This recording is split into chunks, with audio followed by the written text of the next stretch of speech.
غور سے یہ بات کہنا چاہوں گا، پہلے زمانوں میں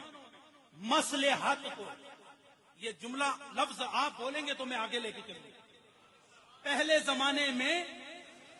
پھر بولو، مسلک پر قربان کیا جاتا تھا، مصلحت کو مسلک پر قربان کیا جاتا تھا، اور آج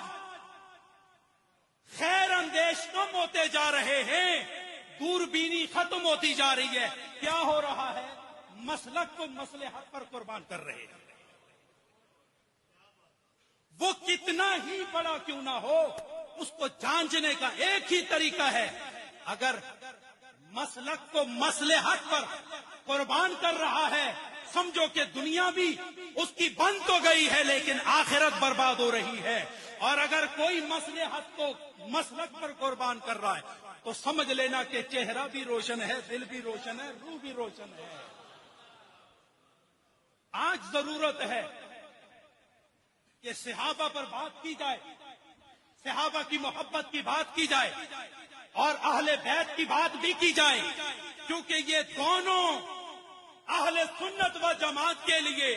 دنیا کی روشنی اور آخرت کی نجات کا باعث ہے۔ جس کے دل میں آل رسول کی محبت ہوگی اور صحابہ کا ادب ہوگا، وہ آخرت میں نجات پائے گا، اور اگر ان دونوں میں سے کسی کے لیے بھی کوئی دل میں بغض اور نفرت رکھے گا تو خدا کی قسم کر کے کہتا ہوں، یہ علماء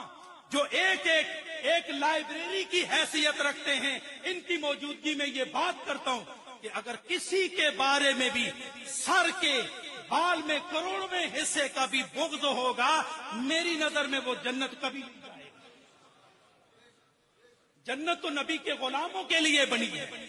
بے ادب اور گستاخوں کے لیے نہیں بنی ہے۔ تو جس نے جنت میں جانا ہے، پتہ ہے نا آگے کون کھڑا ہوگا؟ جنت کے دروازے پر کون کھڑا ہے؟ تمہیں حدیث سنا دیتا ہوں، بات لمبی ہوگی۔ حضور علیہ السلام سیدنا صدیق اکبر کو ارشاد فرماتے، میں یا ابا بکر کأنی اراکا علی باب الجنت تشبہ لامتی، اے ابو بکر مجھے تو ایسا لگ رہا ہے جو جنت کا مالک ہے، جو جنت میں ایلوکیٹ کرتا ہے مومنوں کو، وہ سیدنا صدیق اکبر کو ارشاد فرماتے ہیں کأنی اراکا یا ابا بکر، میں تو یہ دیکھ رہا ہوں کہ تو دروازہ جنت پر کھڑا ہے اور ہر مومن کو تو جنت میں داخلے کی شفاعت کر رہا ہے، خدا بھی وہ شفاعت قبول کر رہا ہے اور میں بھی قبول کر رہا ہوں۔ حضرات، یہ ساری امت، صرف ایک اشارہ دینا چاہوں گا، یہ ساری امت یہ دو شخصوں کے درمیان، سامنے علی، سامنے ابو بکر، اور سب سے پیچھے حضرت سیدنا علی رضی اللہ تعالی عنہ، یہ ساری امت کو اللہ کے رسول نے دو شخصیتوں کے درمیان رکھا ہے، ایک ابو بکر ہیں اور دوسرے علی ہیں۔ جب سارے جو رہ جائیں جہنم میں، جو راستوں میں رہ جائے، حضرت علی ایک ایک کو پکڑ کے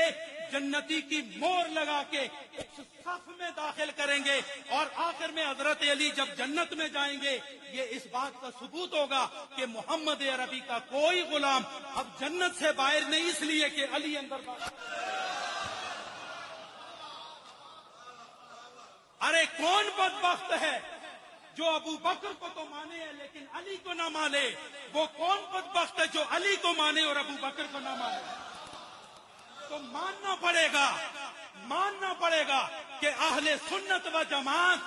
علی کو بھی ماننے والے ہیں، صدیق کو بھی ماننے والے، حسنین کریمین ابو ذر غفاری کو بھی ماننے والے، کسی ایک کا بھی انکار کرنے والے نہیں، اس لیے کہ ان دونوں کی محبت اللہ